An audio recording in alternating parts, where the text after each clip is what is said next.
नमस्कार किसान भाइयों, मैं हूँ आर्यन। स्वागत करता हूँ आपका कृषि जागरण के इस बेहतरीन प्लेटफॉर्म फार्मर जर्नलिस्ट में। तो आज की इस वीडियो में हम बात करेंगे फ्लोरीकल्चर के बारे में।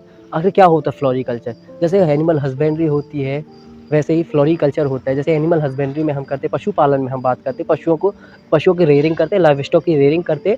फिर उनकी रेयरिंग करने के बाद उनसे जो प्रोडक्ट निकलता है, उनसे जो उत्पादन होता है, जैसे दूध का उत्पादन होता है और बहुत सारे ऐसे लाइव स्टॉक होते हैं जिसे हम मांस उत्पादन के लिए, जैसे मुर्गी को हम अंडे उत्पादन के लिए पालते हैं। तो इस तरीके से उन्हें पाल करके प्राप्त होने वाले जो प्रोडक्ट्स होते हैं और उनको हम मार्केट में बेचते हैं और मुनाफा कमाते हैं। इसी की कड़ी में क्या होता है, एक अलग तरीके की खेती की जाती है। जैसे फूलों की जो खेती की जाती है उसे फ्लोरीकल्चर बोलते हैं। तो फ्लोरीकल्चर में अक्सर क्या होता है, उच्चतम बीज, उच्चतम वैरायटी वाले अच्छे जो फूल होते हैं, जो फूलों का उत्पादन किया जाता है, उसकी फार्मिंग की जाती है और देन उनको मार्केट में बेचा जाता है।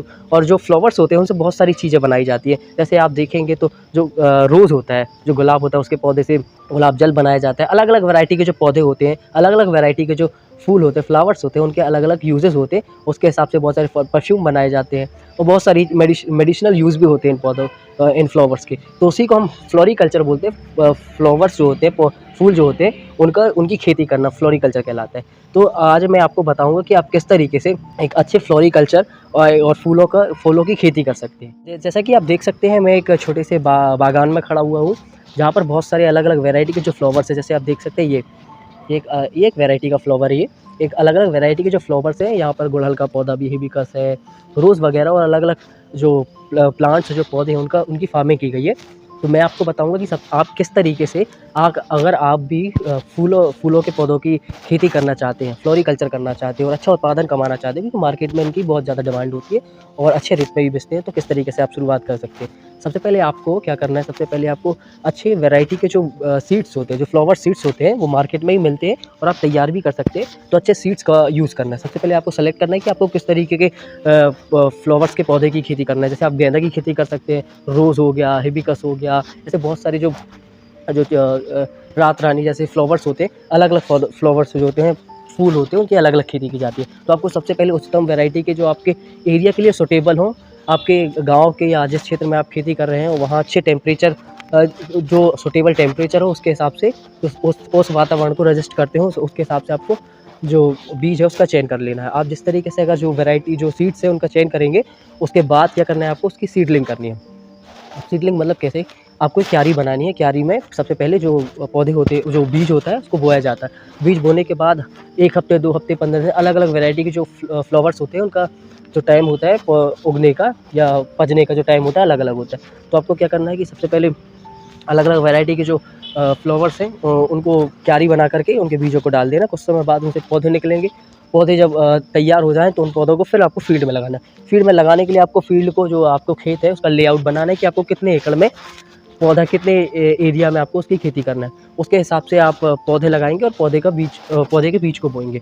1 एकड़ में जैसे देखा जाता है कि करीबन 250 से 300 पौधे लगा सकते हैं। वो अलग अलग वैरायटी के हिसाब से आपको, और उसके बीच में उन 2 पौधों के बीच में कितनी दूरी रहेगी, उसके हिसाब से आपको चयन करना पड़ता है। जब आप कर लेंगे तो उसके बाद आपको प्रिपेयर करना है फील्ड प्रिपेयर कैसे करेंगे? आपको प्रॉपर तरीके से जुताई करनी है। जुताई करने से क्या होता है, आप जिस तरीके से नीचे की मिट्टी जो ऊपर लाते हैं तो उससे, और उसमें भुरभुरापन आता है, तो उससे क्या होता है कि जो एयर का आदान प्रदान है, इस मिट्टी में बहुत अच्छे तरीके से होता है, जिसमें जो पौधे की जो ग्रोथ होती है बहुत बेहतर तरीके से होती है। फिर अगर मैं बात करूँ, जब पौधे को खेत में लगा देंगे तो उसके बाद आपको क्या करना है, शुरुआत जब आप प्लांटेशन करेंगे पौधे का, तो उस टाइम पे आपको देसी जो खाद होती है, जैसे गोबर की खाद हो गई या वर्मी कंपोस्ट हो गया, उसका उपयोग करना। उससे क्या होगा कि जो पौधे में अच्छी ग्रोथ होगी। उसके बाद जब आप प्लांट कर देंगे पौधे को, करीबन 1 से 2 साल में आपका पौधा तैयार होगा। वो अलग अलग जो फूल होते हैं, उनका समय अवधि अलग अलग होती है तैयार होने की, उनके पौधे की। जब फूल तैयार हो जाए तो आपको मार्केट में आपको किस तरीके से ले जाना है, आपको कहाँ इस पौधे को बेचना है, या आपको इन फूलों की प्रोसेसिंग करके आप इन फूलों की प्रोसेसिंग कर परफ्यूम बना सकते हैं। बहुत सारे जो आप जो ब्यूटी के लिए जो बहुत सारे प्रोडक्ट होते हैं, वो बना सकते हैं आप। तो इस तरीके से अलग अलग इनका यूज़ होता है। तो उसके हिसाब से आपको जानना है कि आपको कहाँ सप्लाई करना है, क्योंकि फार्मिंग करने के बाद किसानों के साथ सबसे बड़ी समस्या आती है कि इसको बेचे कहाँ। तो बेचने की बहुत बड़ी समस्या आती है। तो आपको सबसे पहले पता करना है कि आपको बेचना कहाँ है। उस बेचने के बाद आपको और आपको प्रिकॉशंस रखना है कि प्रॉपर तरीके से वाटरिंग करनी है इनकी शुरुआत में, और आपको ये ध्यान रखना है कि इनमें कोई डिजीज़ तो नहीं लग रही है, या वीडीसाइड्स और इंसेक्टिसाइड्स वगैरह, इंसेक्ट्स बहुत ज़्यादा लगते हैं। तो उनका प्रॉपर मैनेजमेंट करना है, तो उसके लिए आपको जानकारी होनी चाहिए। आप जानकारी ले सकते हैं बहुत सारी जगह से, या जो इन खेती को कर रहे हैं उनसे आप जानकारी ले सकते हैं कि समय-समय पे जाँच करते रहना है कि कहीं इनके जो फूल होते हैं, उनके फूल में कोई फंगस तो नहीं लगा है, कोई बैक्टीरियल डिज़ीज़ तो नहीं लगी है, जिससे आप इसमें इसको पता करके आप पहले से ही सावधान हो जाएँगे, और आप आने वाली जो बड़ी चुनौतियाँ हैं, जिसे हम कह सकते हैं कि आने वाली जो बड़ी समस्या है, उससे पहले निवारण पा सकते हैं। तो इस तरीके से आप फ्लोरिकल्चर करके और जो फूल होते हैं, उनकी खेती करके आप उच्चतम अच्छी मुनाफ़ा कमा सकते हैं, क्योंकि इनका डिमांड बहुत ज़्यादा है मार्केट में, और प्रॉपर सप्लाई अगर आपके पास हो, तो आप बहुत अच्छे से कर सकते हैं। जैसे गेंदे की खेती हमारे क्षेत्र में बहुत ज़्यादा की जाती है, और इनके जो इनका ये जो फ्लावर्स होते हैं, ये बहुत जगह यूज़ किए जाते हैं। इससे आप बेहतर मुनाफ़ा कमा सकते हैं, और फ्लोरिकल्चर को प्रमोट करने के लिए भारत सरकार द्वारा भी बहुत सारे प्रोग्राम चलाए जा रहे हैं। अगर आप फूलों की खेती करना चाहते हैं, बागवानी करना चाहते हैं, तो सरकार द्वारा बहुत सारी ऐसी स्कीम है, जहाँ पे जा कर के आप उनका लाभ ले सकते हैं, और गवर्नमेंट से लोन फाइनेंस करा सकते हैं। धन्यवाद। कैसी लगी ये जानकारी बेहतर लगी हो तो चैनल को सब्सक्राइब करें और वीडियो को लाइक करें।